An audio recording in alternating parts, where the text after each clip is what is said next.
this center is dedicated to trying to bring the best and the brightest to campus, for programs, for lectures, for opportunities for students to get to know some of the players in politics, in journalism, in law, and in athletics, like today. We have a fall program that you've seen. I think this is the highlight of the fall season.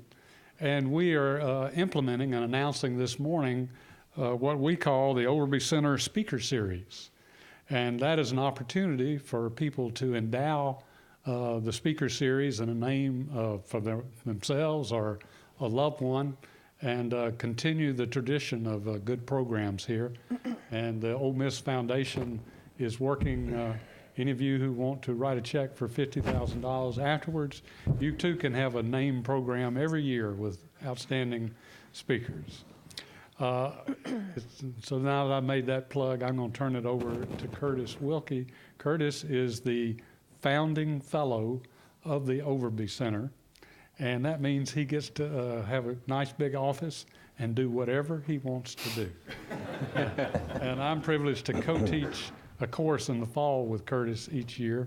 And in the sports analogy that we like to use, I'm the play-by-play announcer and he's the color commentator. Everybody remembers John Madden. Not many people remember the play-by-play announcer. So here's our color commentator for the day, Curtis Wilkie.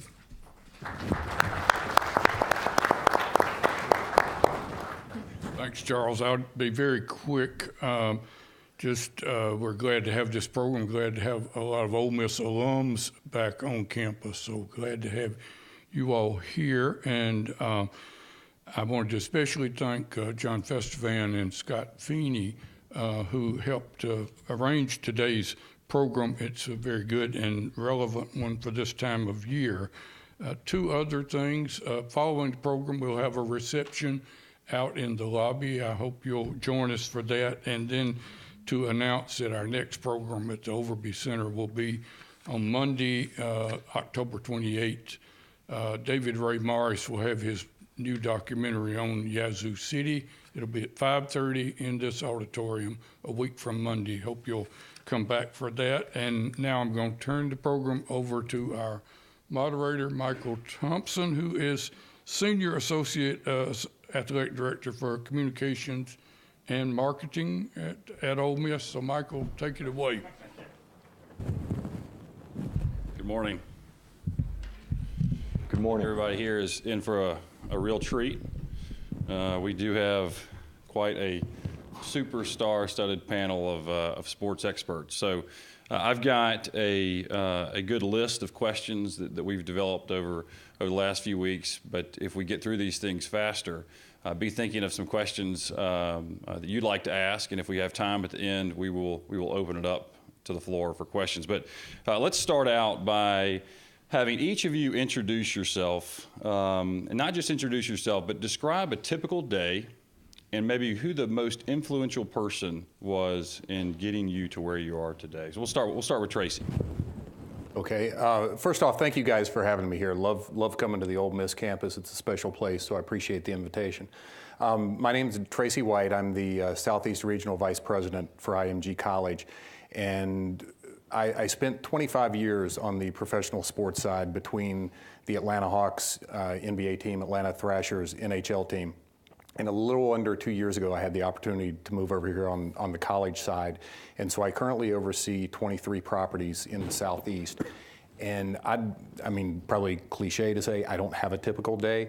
I spend roughly 60% of my time on the road. And, I think what is typical is when I wake up every morning, I'm really thinking about three things, regardless of whether I'm on a campus meeting with athletic administration, meeting with our staff on campus, or if I'm in front of clients, or if I'm with my team back in the Atlanta office, is I'm trying to figure out ways to drive value first for my company, secondly for our partners at the university level, and thirdly, and this is not in order by the way, probably most important is driving value for our current sponsors and prospects that we're calling on. In terms of most influential person, I can't point to one person. I've been privileged to work with a lot of excellent leaders, and I've taken bits and pieces from things that they've taught me, and I have consultants that I've used that I think are much brighter than I am, so I call on them for wisdom and advice from time to time, but it'd be very difficult to pinpoint one person. But I try and learn from everybody, including the staff that works for me. Great. Charlie? Thank you, Michael. Like Tracy said, it's a pleasure to be back on campus. I grew up here in Oxford, went to school at Ole Miss, graduated in 1999 with a Bachelor in Business Administration. So anytime I have the opportunity to come home and see Mom and get my shirt ironed by Mom and get some good food, it's a good thing. So thanks for having me. But I'm the SEC Associate Commissioner for SEC Network Relations. This is a new position at the conference office. We've recently announced that we're going to launch a full 24/7 channel in August of 2014. And so ESPN is a partner in this channel, and I spend every second working with them, developing the plans for this network, and use our time to try to pursue excellence in that regard. But grew up in Oxford. I went to Oxford High School. My mom was a librarian there for 22 years, recently retired. My dad's chairman of the chemistry department here on campus. Been here for, I guess, 34, 35 years. So it's a pleasure to be back. On a daily basis, I'm working with our schools along with ESPN. It's nice to actually wear a red and blue tie. If you're at the conference office, you have to be like Switzerland. You have to be neutral. So I get to pull out a red and blue tie today. That's why it looks so clean, is because it hasn't been worn very much. So I work every day with our schools, just trying to build consensus among the 14-member institutions across a lot of different platforms. And then to answer the question about most influential person, I'll probably say my parents. My dad exposed me to sporting events at an early age, which impassioned my love for sports. And then my mom, her dedication, I guess, to selflessness and enthusiasm for the day has benefited me. Renee? I'm Renee Anderson. I am SVP of Sponsorship and Partnership Management at the National Football League. I graduated from Ole Miss in 1997. It is awesome to be back. I'm going to the game on Saturday. I can't wait. I'm stoked. It's really fun to be back here. My typical day is like taking a drink out of a fire hose pretty much every day. At the National Football League, we have 26 official partners. It's my role to make sure that they have the opportunity to really leverage the brand of the NFL to reach their goals, and they're all very specific and very different. As we want to make sure that we're reaching our fans and growing as an establishment with the NFL. Every day is a different day, and it is really fun. The most influential person for me, when I graduated from Ole Miss, I moved to California, and I wanted to be a writer. I spent a lot of time in Farley Hall. I'm a journalism major, and I thought I would be a great novelist someday. I had no idea what working in sports was like. I thought it was like Bob Costas or Jerry Maguire. I mean, I really had no idea. And so I was looking for a job, and I couldn't really find one writing. And so I went to a temp agency, and I was a receptionist at a lot of places, answering phones. And I knew someone who knew, at the time, the commissioner of the Arena Football League. His name is David Baker. He's 6'9", 400 pounds. He's a big guy. He needed an assistant, and I needed a job. And so my first day of work, I was 22 years old. He said, I need you to do 3 things for me. He goes, I need you to balance my checkbook. I need you to go pick up my dry cleaning, which 6'9", 400 pounds, that's some heavy dry cleaning. And he goes, and I need you to call NFL owners and see if they want to buy arena football teams. And I looked at him like, what should I do first today? And he looked at me and he said, fake it till you make it, kid. And I did. And I worked there for 9 years, learning about the business of sports, doing everything from creating T-shirts, selling tickets, selling video games, learning how to sell teams, and then found somewhat of my skill set being really great for sponsorship sales and activation. So I did that for 6 years, and then went to the National Football League, and have been there now for 7 years, and have not looked back and continue to look forward. My name is Mike Glenn. I'm Executive Vice President, Market Development and Corporate Communications at FedEx Corporation. That probably means absolutely nothing to you. Essentially, my responsibilities include global sales, marketing, customer service, public relations, investor relations, and also I'm responsible for our retail channel. My day is consumed by really doing 2 things. One is enhancing the FedEx brand. What activities can we undertake to do that, one of which is sports marketing, and we have a very strong and long standing relationship with the NFL, and the other is trying to generate the next dollar of revenue. I spend way too much time in meetings. So thank you for having me here. Otherwise, I'd be sitting in a meeting right now. But you graduated, both of you, in the late 90s from here. I graduated in 1960. Say that again? No. I've been at FedEx 32 years. I got my undergraduate degree from Ole Miss in 1977. So it's a great passion for me. The most influential people in my life were my parents. I'm happy to say that they exposed me to Ole Miss along with my aunt and uncle at a very young age.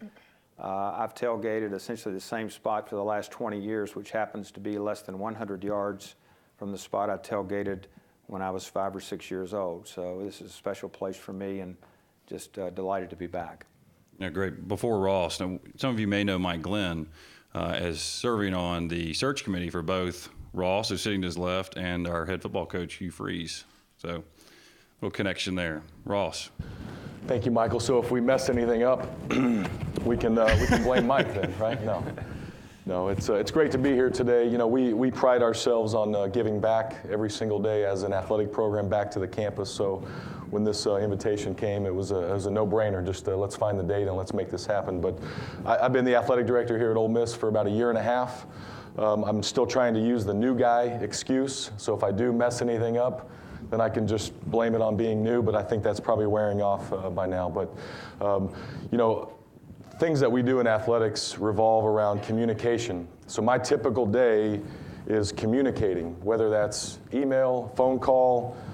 People do send letters every now and then via traditional mail, whether that's on Twitter, social media, whether that is in a meeting, whether that's a student-athlete welfare matter, whether it's a donor matter, whether it's a parking matter, traffic flow matter that we're dealing with this week. Whatever it is, my typical day is communication.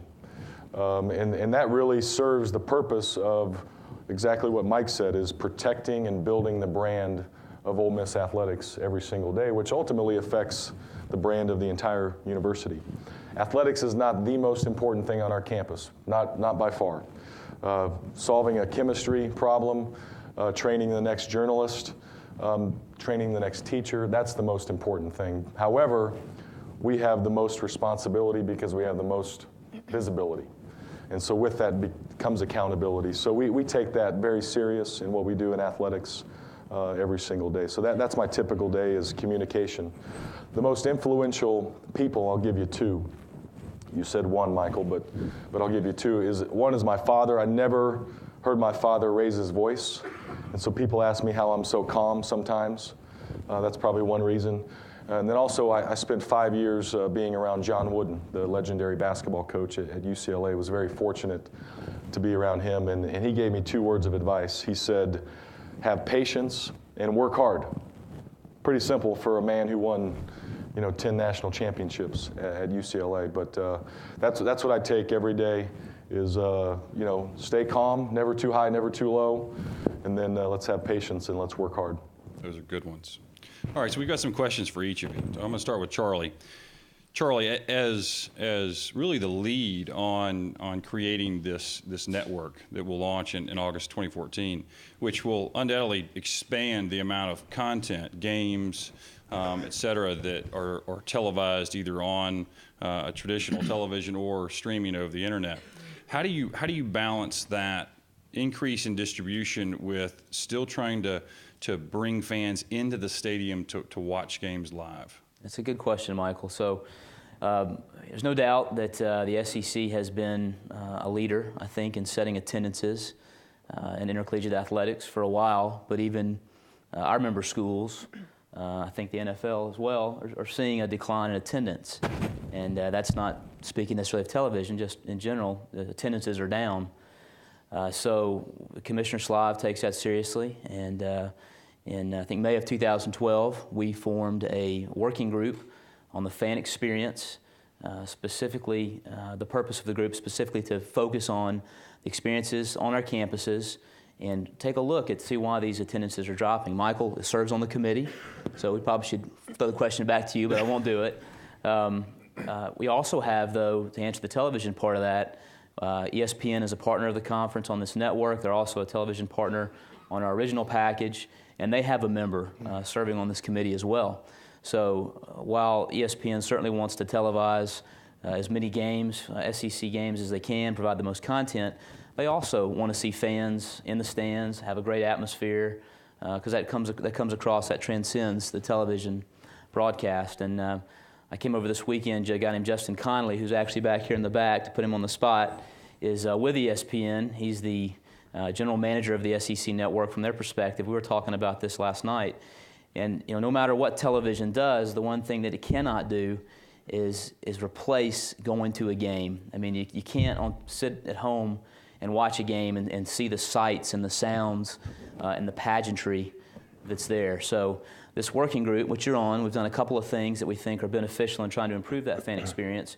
One thing, we got a lot of feedback that, hey, there's a close call in a game.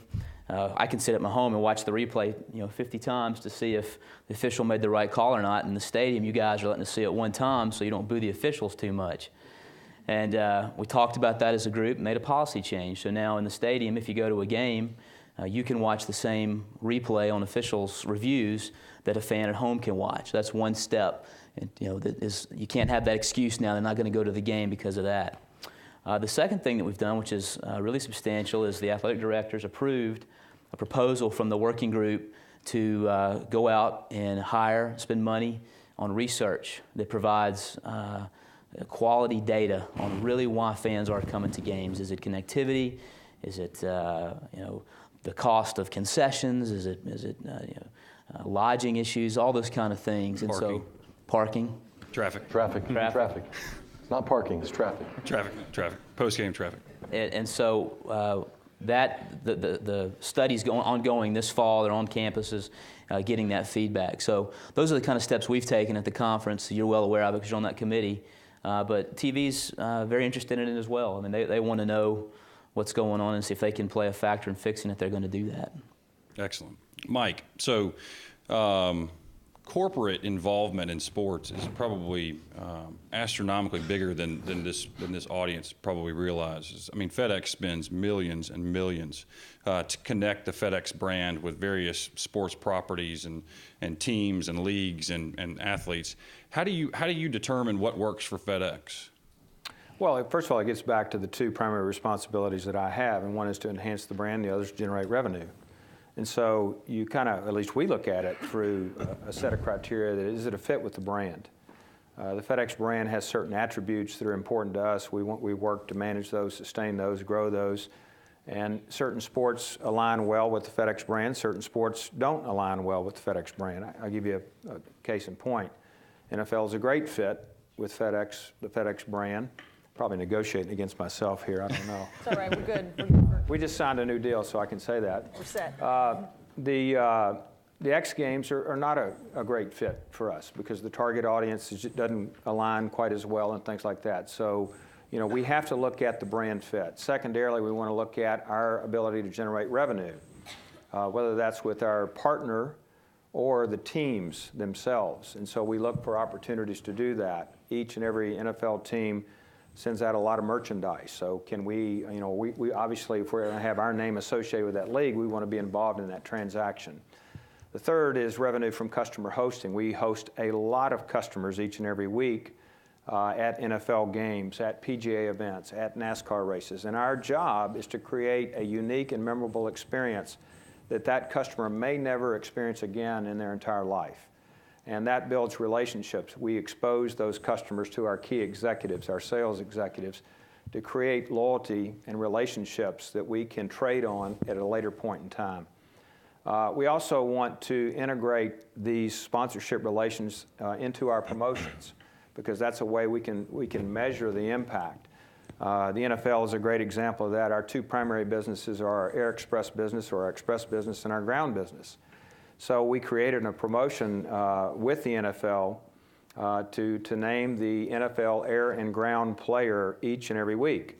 And at the end of the year, we named the NFL Air and Ground Players of the Year. Now, you say, well, gee, what does that do for you? Well, in order to vote, you have to come to the FedEx website. And we get a ton of traffic to our website to vote on the NFL Air and Ground Player of the Week, and then we have an opportunity to actually present other offers to them, get them engaged with FedEx to learn more about them, to activate through that relationship. So, sports sounds good, but at the end of the day, you have to produce a return on investment.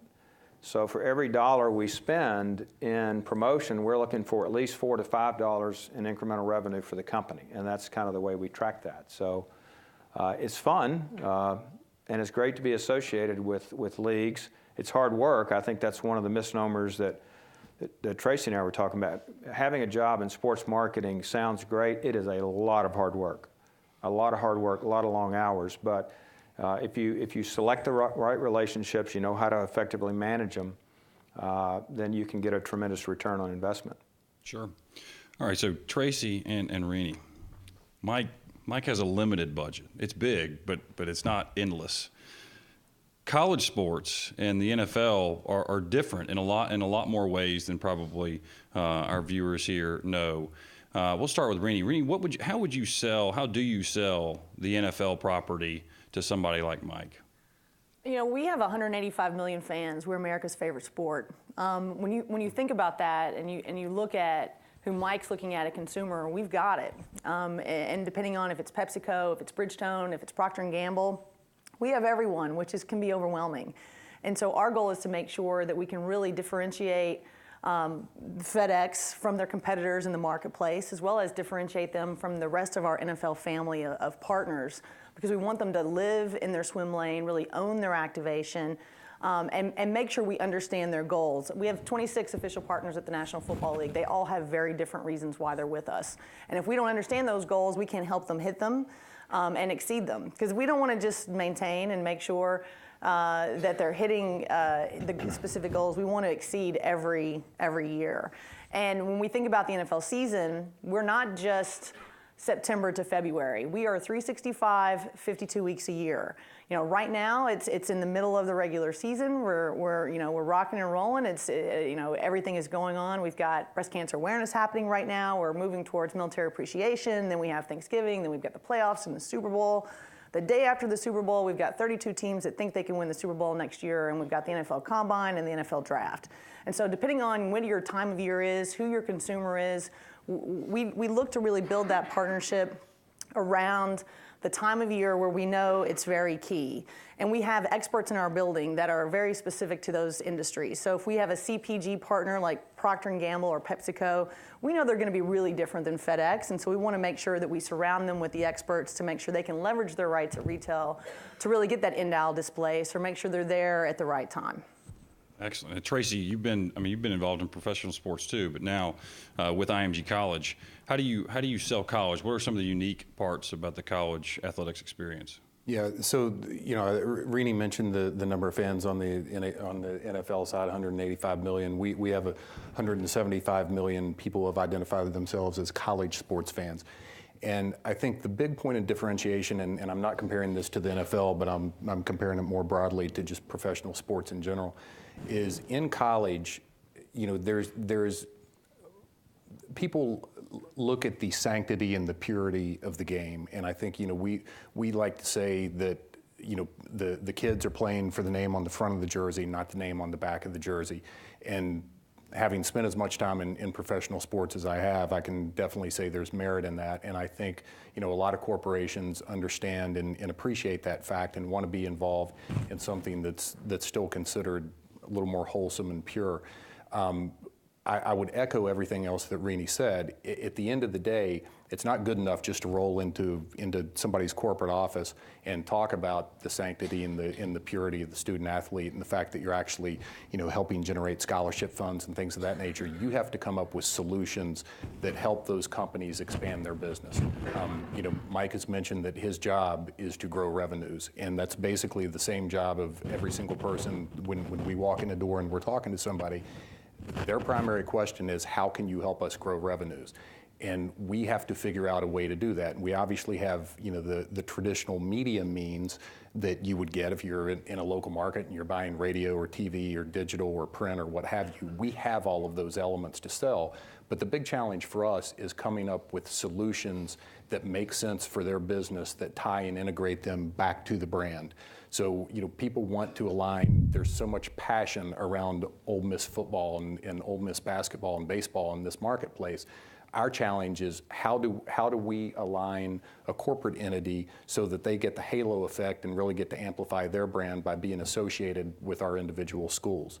So one thing that the stick and ball leagues, frankly, I think do better than we do is they deliver, I think, better on experiential, better on conceptual ideas because they have a cleaner landscape. And that's something on the collegiate side. As I say, I've been here a little less than 2 years. I think we've made good strides in that area, but at the end of the day, we want to get to the same place where the NFL and other sports leagues are in terms of being able to deliver quality experience that endure over time. And again, like Mike was talking to or spoke to earlier, this is about creating experiences for a lifetime. So when somebody attends a game, you may not remember the first football game or basketball game that you went to, but you're probably going to remember who took you.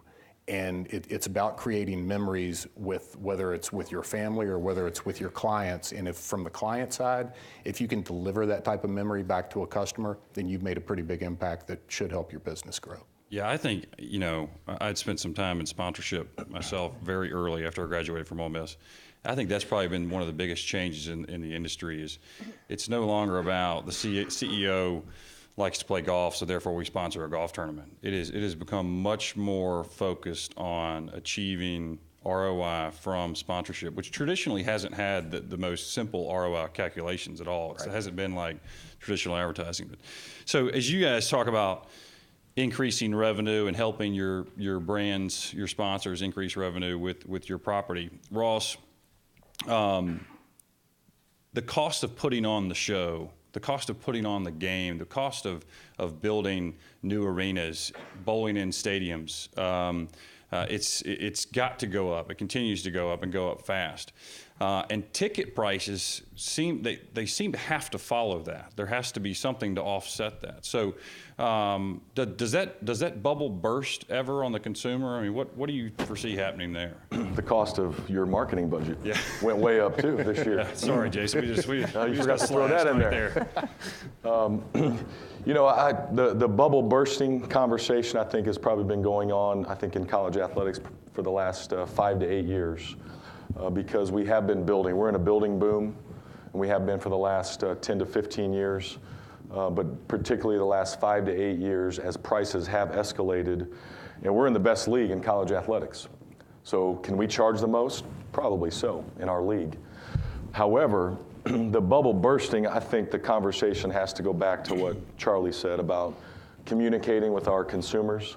If we communicate enough, then I don't think that bubble will burst. We may raise prices, but if we communicate, if we engage, if we enhance the fan experience, and then provide value back, whether that's a new restroom or a new concession, the new arena, north end zone expansion, whatever we can provide back to our fans, then I think people can tolerate or budget for those type of increases. But we have to communicate. The key is relationships, communication, so that when we do have to raise prices, and they are coming, it's just part of building a budget and part of growth, is that people understand why.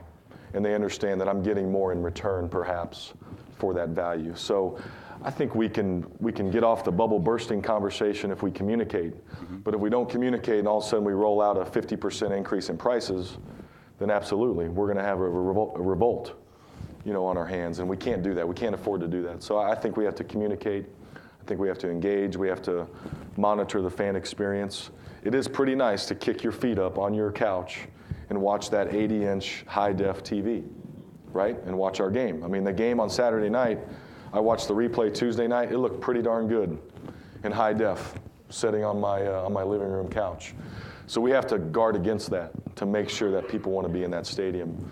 And price is a big, big part of that every day. So we talk about it a lot. it's like tuition, balancing the value that you receive versus the affordability, but also the university has to grow. We have to hire more teachers. We have to hire more professors to teach. Well, we're in the same boat. We have to generate more income to provide the resources in order to provide the competitive teams. All right, this one's for everybody. Other than winning, what can go into making a powerful sports brand? So other than winning, what goes into making a powerful sports brand? Anybody start? I think for us at the NFL, you have to think about what your working DNA is of your brand. So the NFL, we are intense, meaningful, and unifying. 3 words. When you think about your brand and when you think about partnering with other brands, we always look at those 3 words. We are intense. Every play matters in the National Football League. We are intense for the player and we are intense for the fan. When you are at home or when you're at the game or when you're at the bar watching those games. We are meaningful. You remember the first time you went to a Giants game. You remember that moment when a specific team won at a certain point during the Super Bowl or the lights went out at the Super Bowl. As a player and on the field as well as when you're at home watching that game as well. And we are unifying. We bring people together. Anything in competition in sports, there's that unifying matter, but people gather around a pizza pie to watch our games. People get together, people play fantasy football. And so when we think about our DNA, those are our 3 pieces. And then when we look at partnerships, like in any relationship, like when you get married or you're dating somebody, what do you have in common? And so when we look at that, we think about, for instance, FedEx and the National Football League, what are we together? If I look at those 3 words, I would say we're meaningful. We're meaningful in a way that if FedEx is looking to do a business-to-consumer focus where they're really focusing outward with their brand, or a business-to-business focus where they're working on an intimate experience where it's one-on-one with the player, there's something that's very meaningful about that helps grow their brand. And so as we look at all of our partnerships, anything we do, we look at those 3 words. We look at breast cancer awareness. That's meaningful. It's also unifying for sure. When we looked at the Pro Bowl back in the day, still today, when we looked at those 3 words, we're like, it's not really intense. It's frankly not meaningful for really anybody except the players who get a free trip to Hawaii, and it's clearly not unifying. So what can we do to make that better? And so we moved it to the week before the Super Bowl. We've changed it so it's not after the Super Bowl for fans. So it actually still it means something, and we've changed it this year. It's going to be completely different. To give it a little bit more of meaning behind it. So I think if you look at that core DNA and then how you attach those whatever words they are to everything that you do, you'll ultimately have success in growing your brand. Michael, I've always had one definition of a brand, and as much as I would like to tell you it's great advertising and corporate identity, a brand comes down to the sum total of the individual experiences somebody has with an entity.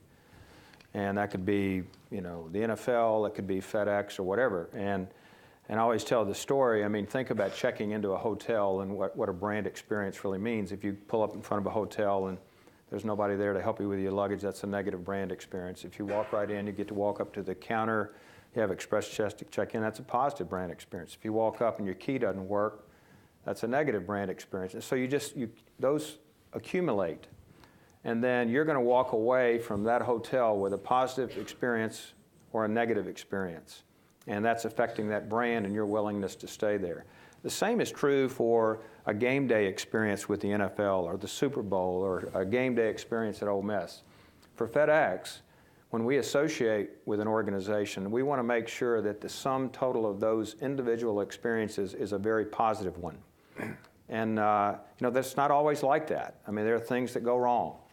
Last Saturday night was not a positive brand experience, and I know this team is well aware of that. But the key is to recognize that and then do something about it, to correct it and use it as an opportunity to move forward.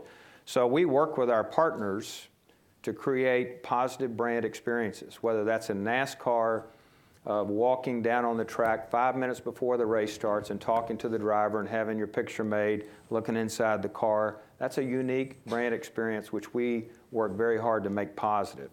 Whether that's creating an event at Soldier Field where on a Tuesday night we have a special event where we get a couple of former Bear players, they come in, do a little seminar, take them on a tour of the locker room.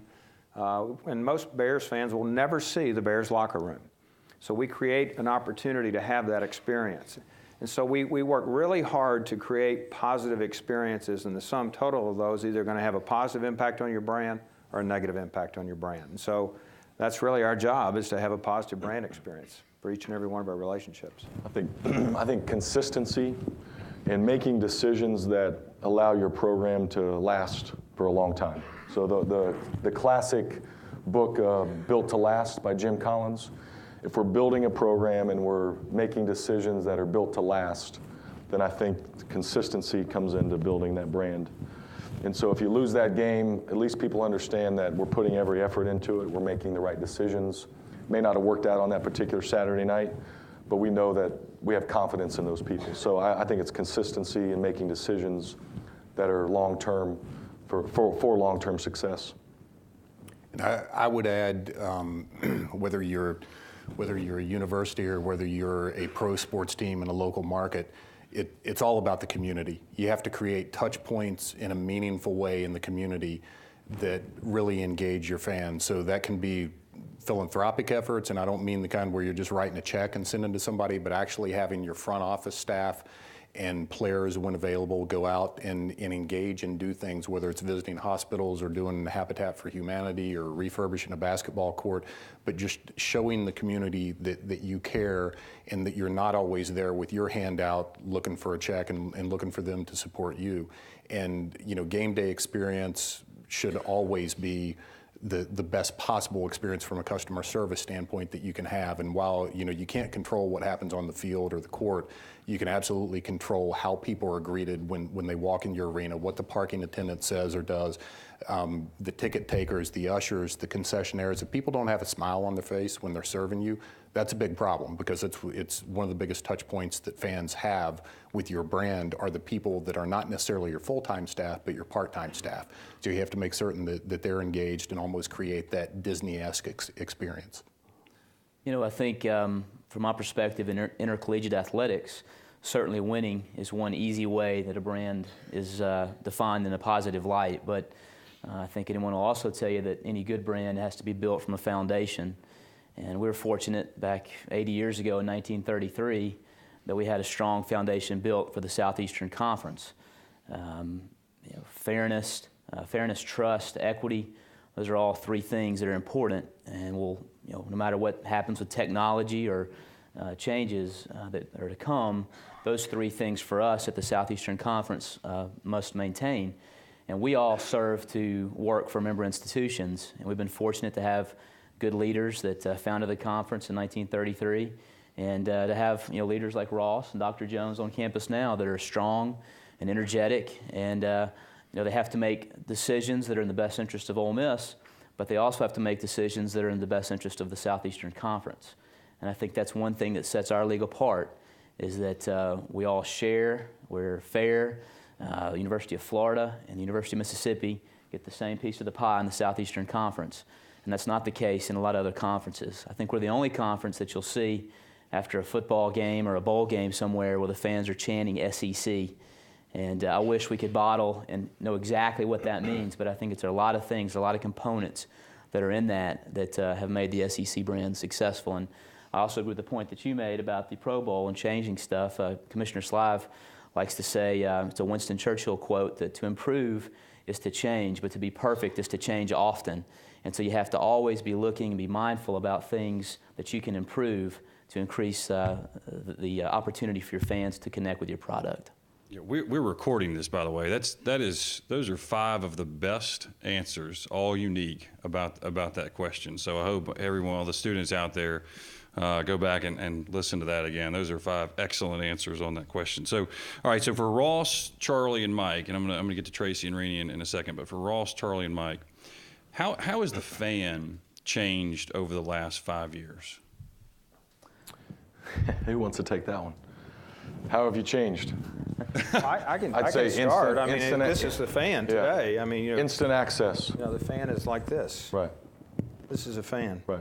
We're a generation of people looking down, and that's not necessarily a bad thing. That's access, but you know, some of the change that we're going to see coming up, and I know you're going to have a question about this in the future, is is how are you going to continue to integrate social media into the fan experience? And one of the areas where I personally believe is lacking is in the in-stadium experience. I mean, there's not enough ability to interact through social media with the fan today, and I'm especially concerned about the group that's sitting out here today.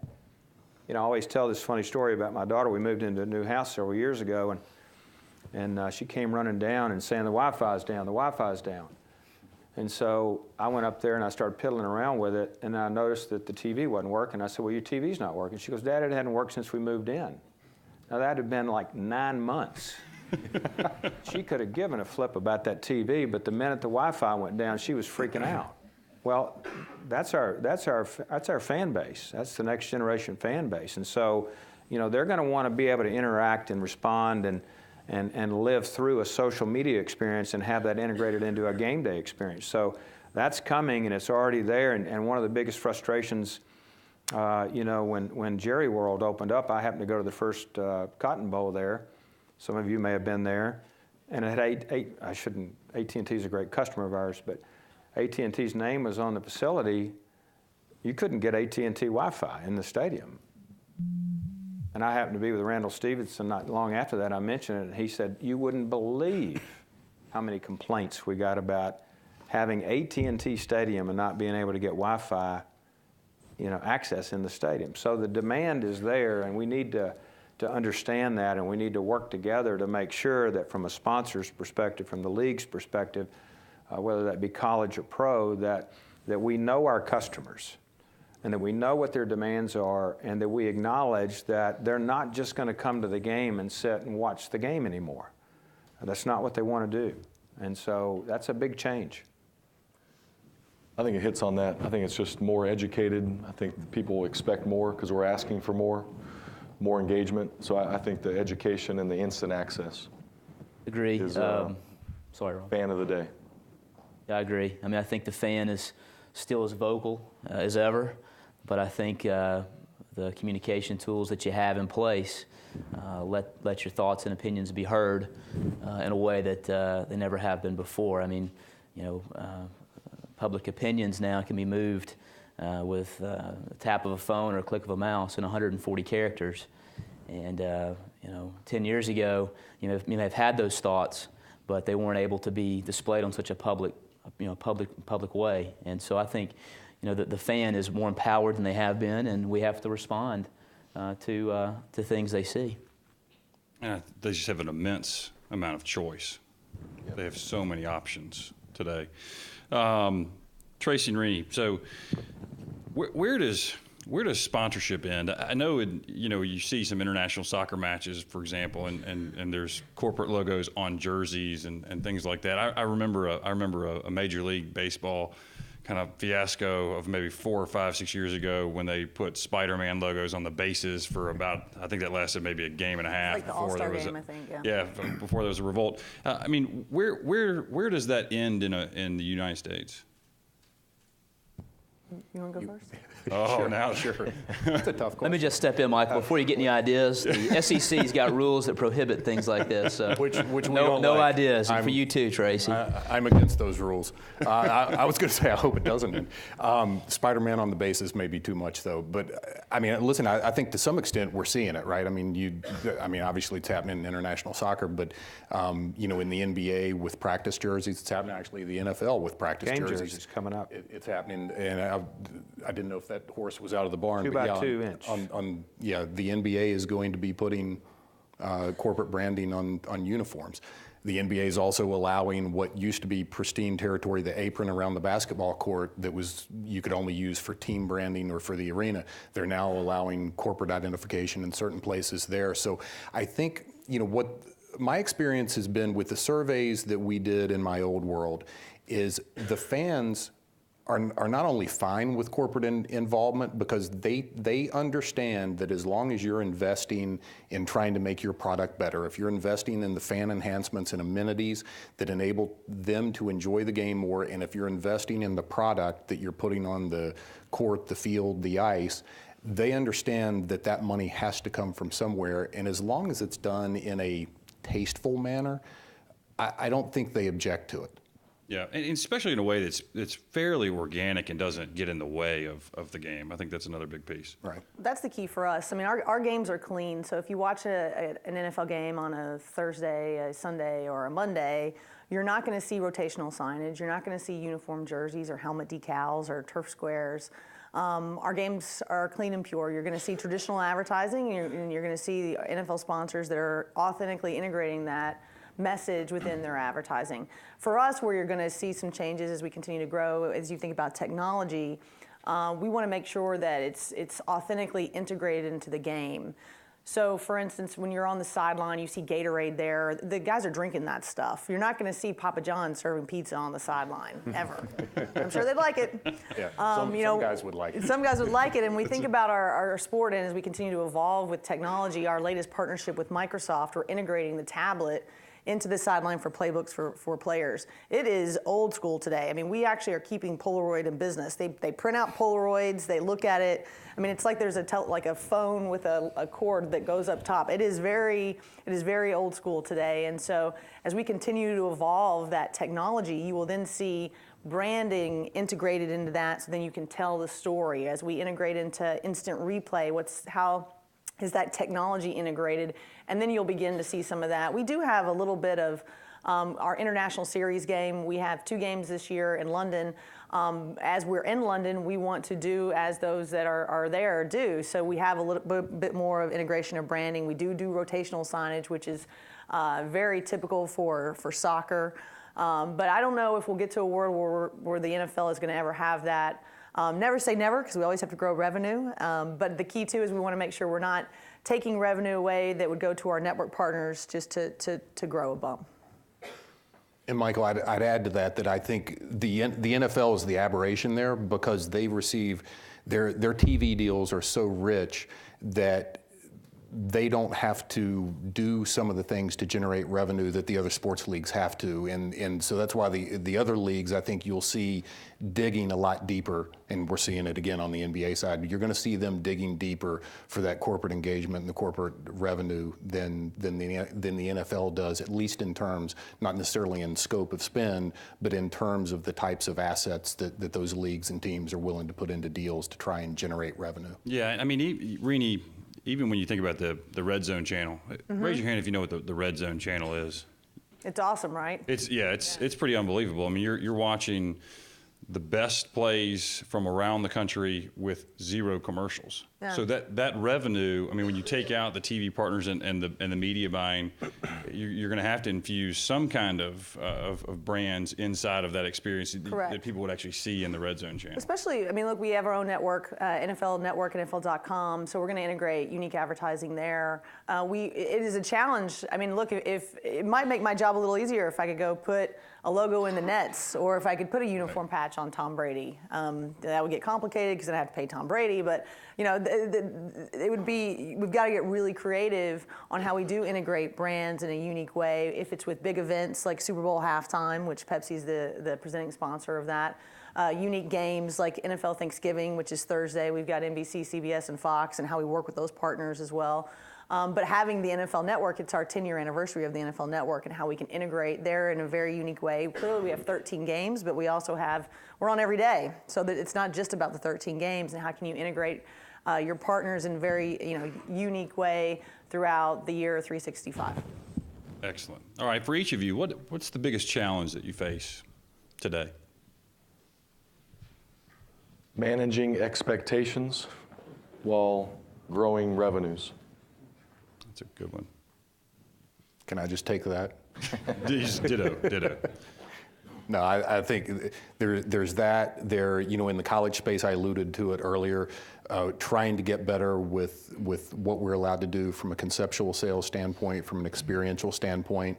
And, obviously there are good reasons why some of the things on the college side are more difficult experientially with student athletes, but we have to do a better job of creating access. And then from a talent standpoint, I've found that it's really hard to attract and retain very high-level sellers that get the need to work with our partners and find solutions for them.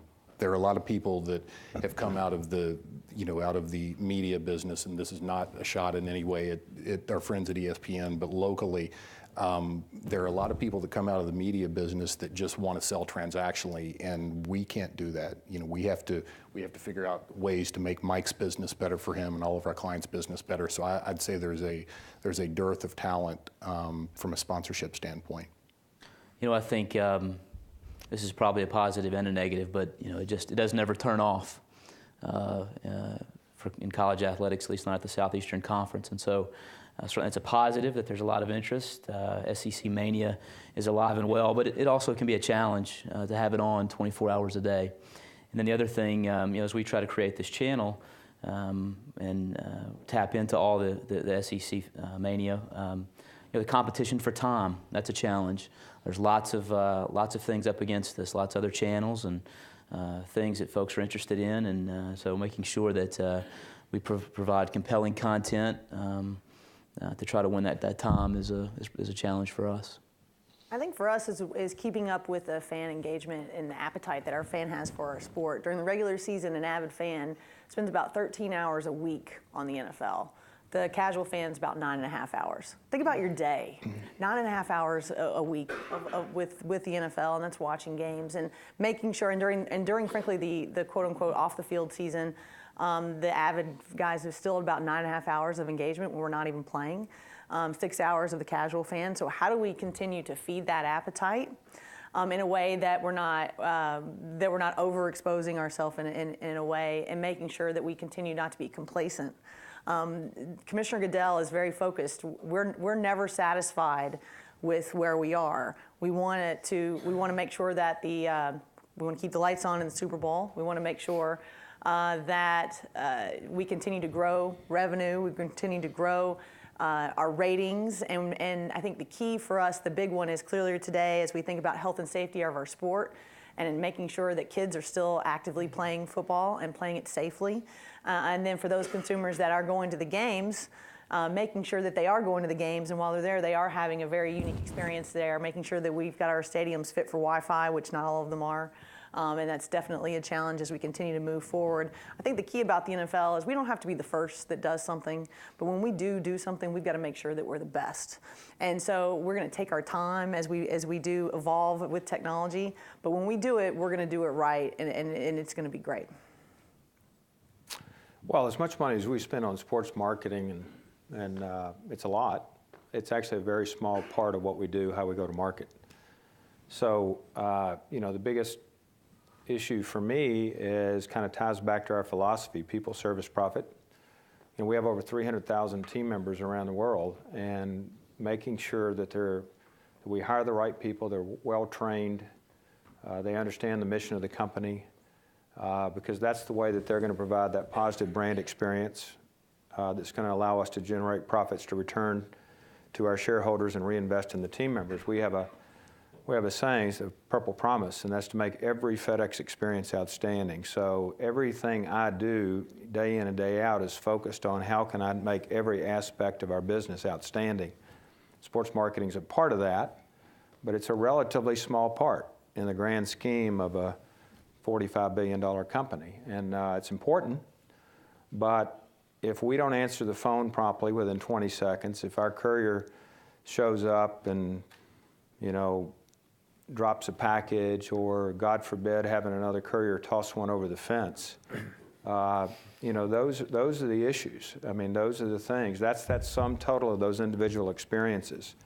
And so that's what I stay focused on each and every day, trying to motivate the company, I always say that a marketing person's job is to make the rest of the organization uncomfortable by constantly pushing and striving and focused on what can we do to make sure that the customer expectations are exceeded. How can we ensure a differentiated value proposition in the marketplace? And so, again, sports is part of that, but it's a relatively small part of that. And so, 100% of my time is consumed with that.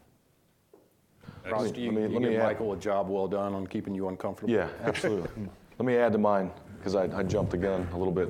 The student-athlete experience, our greatest challenge, but also our greatest thrill, And that's why we're here, is because of student athletes, is engaging them in the full experience, making sure that they understand that they're here for an education, but also to play sports at the highest level. And most of them get it, but that's a challenge that we struggle with, I think, every day, of just making sure that step by step that the student athlete welfare, the engagement is at the highest level that we can operate under. So I think that's, if you boil it down to why we're here in college athletics, student athlete welfare and engagement. So that's the challenge and the thrill of what we do. Excellent. Rennie, I didn't have this in my original list of questions, but when you were talking about those hours of engagement, I'm just curious, what do you think fantasy football has done to the NFL? And do you think that the NFL kind of saw it coming, or is it just a really fortuitous? I don't know if anybody had the crystal ball. I mean, I'm sure people would say they did. There's a lot of experts in our office that say that they invented the internet. But ultimately, I think it makes every game matter. Every game, you watch every game now. What's unique about our sport is, and you think about the regular season and you go into the playoffs, when teams fall out, our engagement actually increases during the playoffs. Not every sport does that. I'm a Yankee fan for baseball. I forgot that the playoffs are happening right now because the Yankees are out, and that's America's pastime is great. Working for America's passion, it's one of those deals where every single game, it doesn't matter who's on. You can watch, you're going to watch Jacksonville and Carolina, even if you're a Cowboys fan, because you've got somebody on your fantasy team. And that's also a little bit of that unifying piece. I think it's brought people together, similar to social media. You know, my husband does fantasy football with his fraternity brothers from college. I don't know if they'd still be in contact as much as they are and talk smack as much as they do if there wasn't this ultimate thing that brings them together. So it's a pretty, I mean, how many people play fantasy football in here? You know, Wow. It's a lot of people, and it's especially now as mobile and all of these other ways to engage through fantasy. One key thing about our new relationship with Microsoft, if you have an Xbox, you're going to be able to go through on the Xbox as you're watching a live game, and there's going to be, you can connect through an elbow on your television, and you can connect through your fantasy team, and you can actually then all of a sudden talk to some of the guys on fantasy depending on the Xbox that you have. I mean, it's pretty phenomenal and definitely a lot of fun. Yeah, there's an entire sitcom devoted to it. It's in its fourth season. I mean, that is unbelievable. Well, and it's also become a little bit right before the season kicks off. So you've got Labor Day, but it's a little bit of a holiday. Like you've got like a deadline. You've got to get your fantasy team picked before the kickoff of the Thursday night game of the host of that game typically is the Super Bowl champion. And so it is a deadline that is set that most fantasy players are religious and they know about. I'm still trying to figure out how to bring fantasy football to college football, Charlie. Maybe with the Michael, research will show us. You notice none of our staff raised their hand?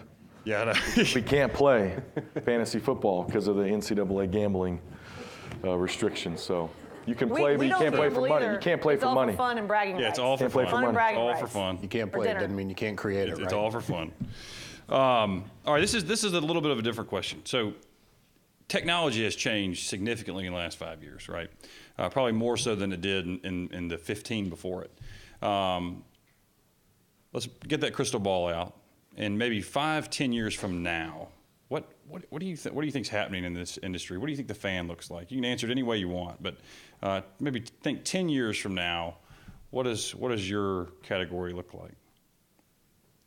I mean, I gotta say, I have absolutely no idea. I mean, unless we're playing intergalactically and these guys can, if anybody can deliver to the moon, it's FedEx. Like, I really have no idea, because if you think 5 years ago and where Facebook has come and Twitter has come in just 5 years, I think 5 to 10 years out, I mean, I'm envisioning that I can like Star Trek myself like into the stadium and then leave. I mean, I really have no idea how technology, as we think about where we are today, if you were to look 5 years past, where it's going to go. I think it will, you could probably think about what you can do on mobile, and I think interactivity of what you can do in the stadium and on site will definitely be enhanced, and more people will go to games because you'll be able to do more things. I don't think you'll be able to actually pick plays or actually physically warp yourself down and play with them.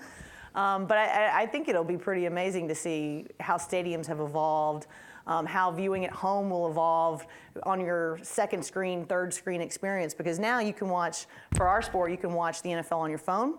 I can watch it on my iPad and or my tablet or my Surface. I can watch it on my television at home. I can listen to it while I'm in the car.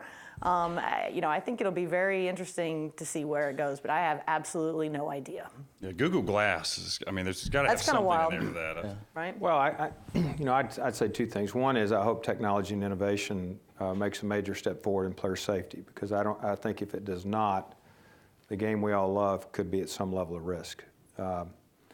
And to me, there's no excuse for not having a helmet, for example, that dramatically limits concussions. Technology is, there's just no excuse for that. Beyond that, I think there are two things you're going to see. One, I think where even the NFL may go is I would love to see what Eli Manning looks at the line of scrimmage. And technology will enable that very easily. What does he see in the huddle? What does he see when he goes to look at the line of scrimmage to call an audible? The technology can make that easily available. And boy, in terms of, and oh, by the way, it may be even better if you made me be in the stadium to see that, because that's one more reason why I would want to be in the stadium as opposed to watching that on my TV at home. So I think there are all kinds of options like that. You're seeing different camera angles. Who would have thought years ago that you'd have had a camera running on a wire back and forth that's going all around the stadium? So, just take that to the next level. Then I also think you're going to have some made-for-TV sports. Football could be one of those. It wouldn't be the NFL, but that engages fans to a level where I pick the uniforms that the team's going to wear. We're already seeing that. We see that now, and even at the college level, where on Twitter, I want to see the Oregon Ducks wear whatever they're going to wear. I think you could see a situation where it might be an arena league or something like that, to where saying, I want to call the next play. Who would have said reality TV would be as big as it is right now? Well, why? What's wrong with reality sports? Now, again, is that a threat to the NFL? No. Is that a threat to the NBA? No. Is that a threat to college football? No. But somebody's going to figure that out, and because it's a natural.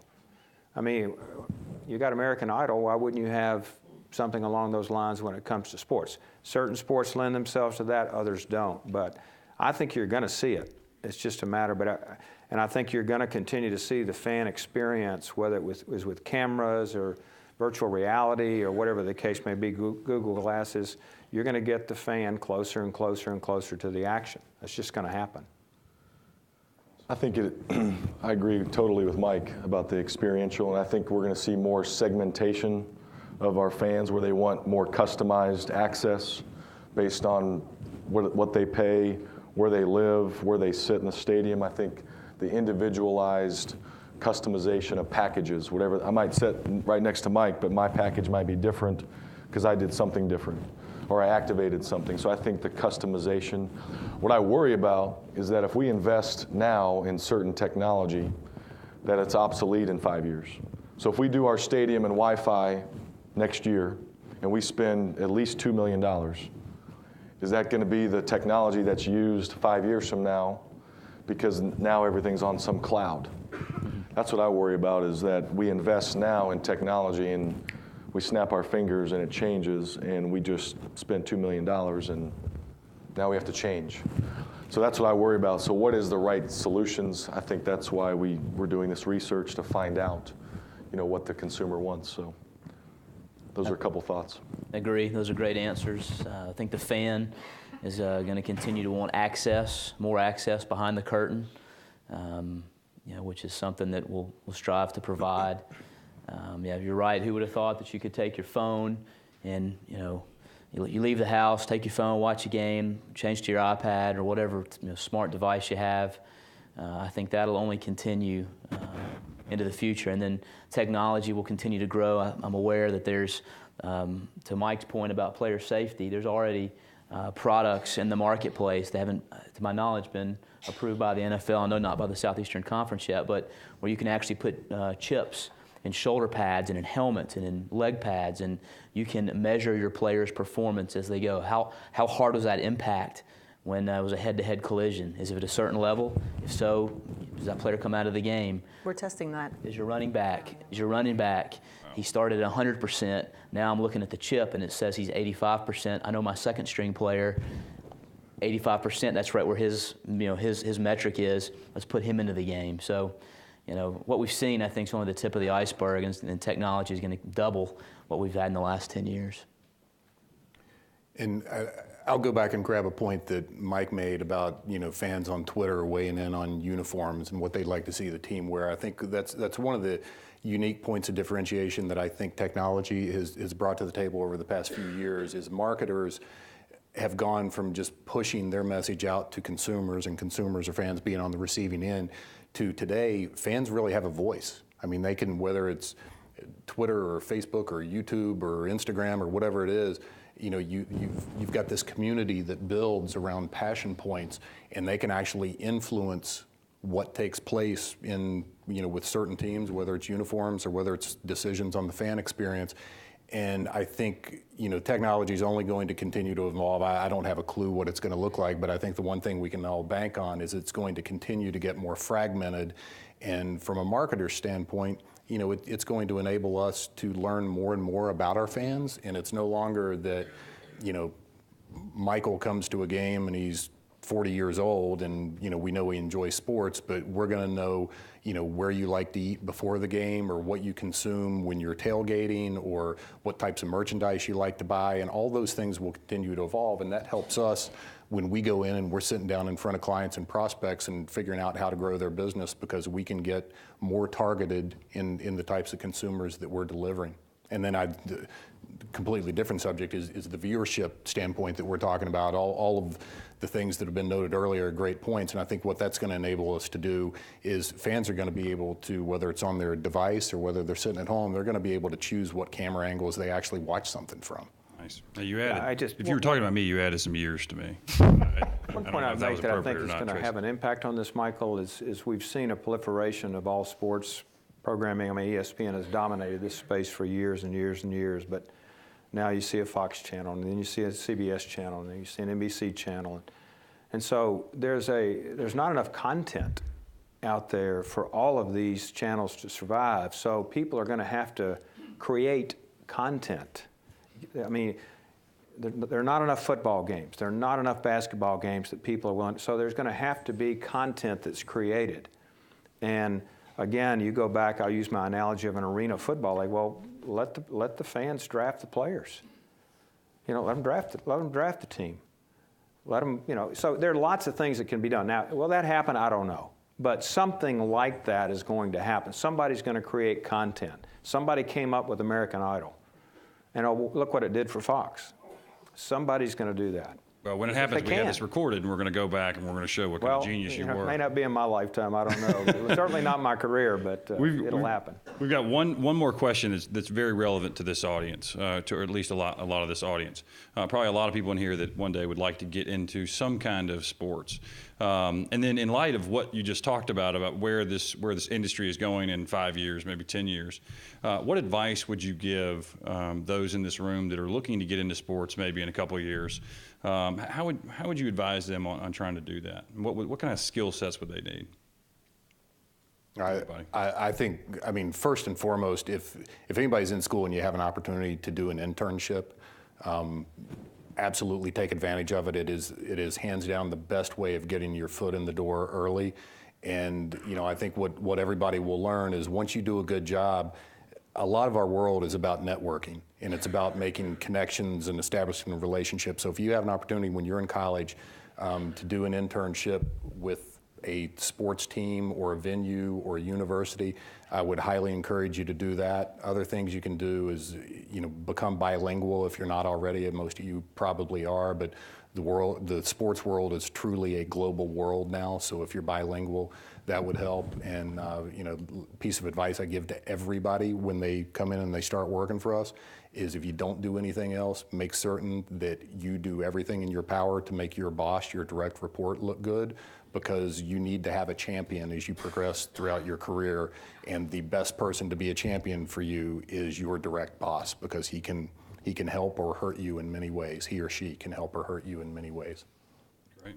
It's good advice. I agree with Tracy. Any kind of experience that you can obtain is definitely a key thing. Advice I always give students, the social platforms and the technology or something that your generation is ahead of because you're young and you're keeping up with these things and you have time to do it.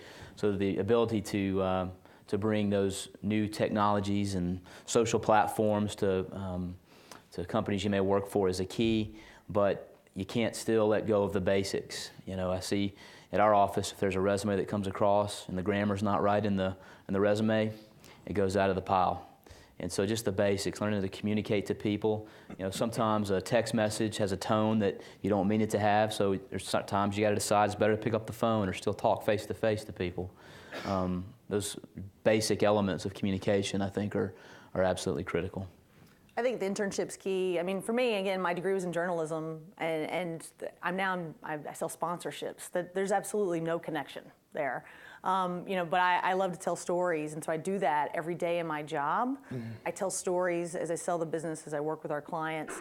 And at the National Football League, at the SEC, at any sports program, there are lawyers, there are accountants, we have auditors, we have football operations folks, we have IT professionals.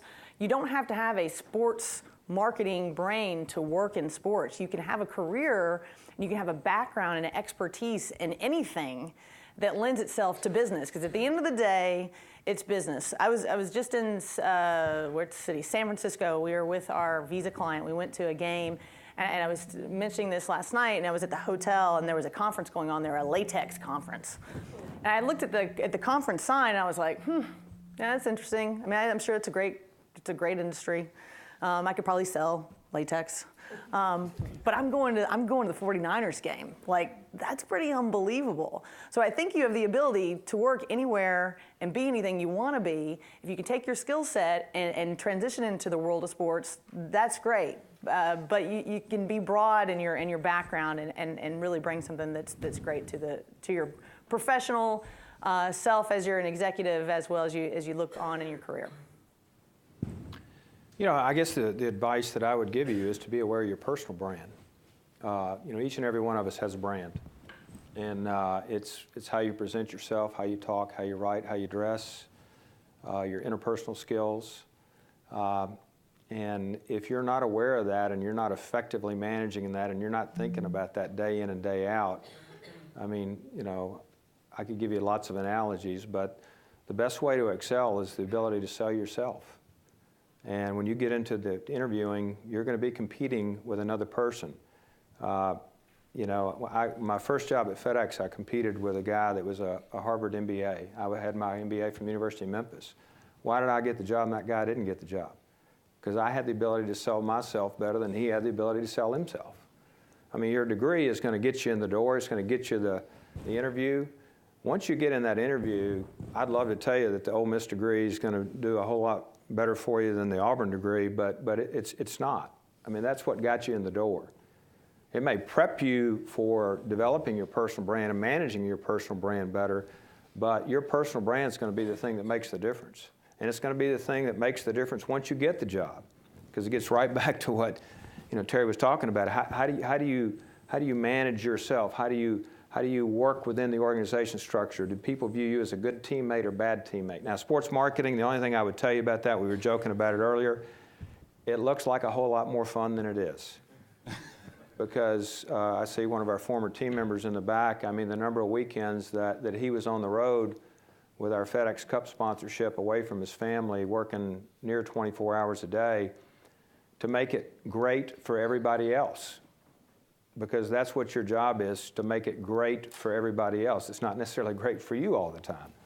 So I think the internship is a great thing to really learn what it means to be in sports marketing. But it's hard work, I got to tell you. It's hard work. I would just say nothing beats experience. So the internships, the volunteer work, something that's tangible on your resume as early as possible. And now it is so competitive. We'll have an entry-level job or an internship job, and we'll get 300 resumes. So you have to do something that separates yourself from the others. And I don't know what that is. I know in my case, I officiated high school basketball games, junior high basketball games. I umpired baseball. One, I wanted some spending money. But you know what? That taught me a lot. It taught me a lot about perseverance. So when I get yelled at by somebody about how come we didn't win that football game, I got yelled at by moms because I called a foul on their 12-year-old girl. So do something that's different, that sets you apart, because it's so competitive now to get into sports. Well, I think that's all the time we've got. I really appreciate all 5 of you joining this. This has been an awesome panel. So there's a reception after this, is that right? Right upstairs. So we thank you very much, and Thank you.